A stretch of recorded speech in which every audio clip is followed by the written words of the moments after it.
Here in the back section we have a warehouse. Now the warehouse you'll see has 25-foot high ceilings. We did run straight up from the very top, and right down the center we have our wire bundle, and then it branches out to each of the areas. Here in the center you'll see that we have power poles, that are in there, and coming right down the pole in pipe conduit you will see that we have the network jacks. We also left service coils nice and high going around through, and here you see another example. We have it fastened right to the wall going straight on up.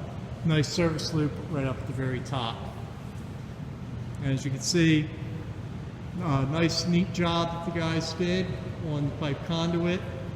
Everything's nice and even with the electrical, with using the service loops up the very top. Concealed the wire as best as we could up through the ceiling, and that's it, folks. We're here at Mechanicsburg. Thank you.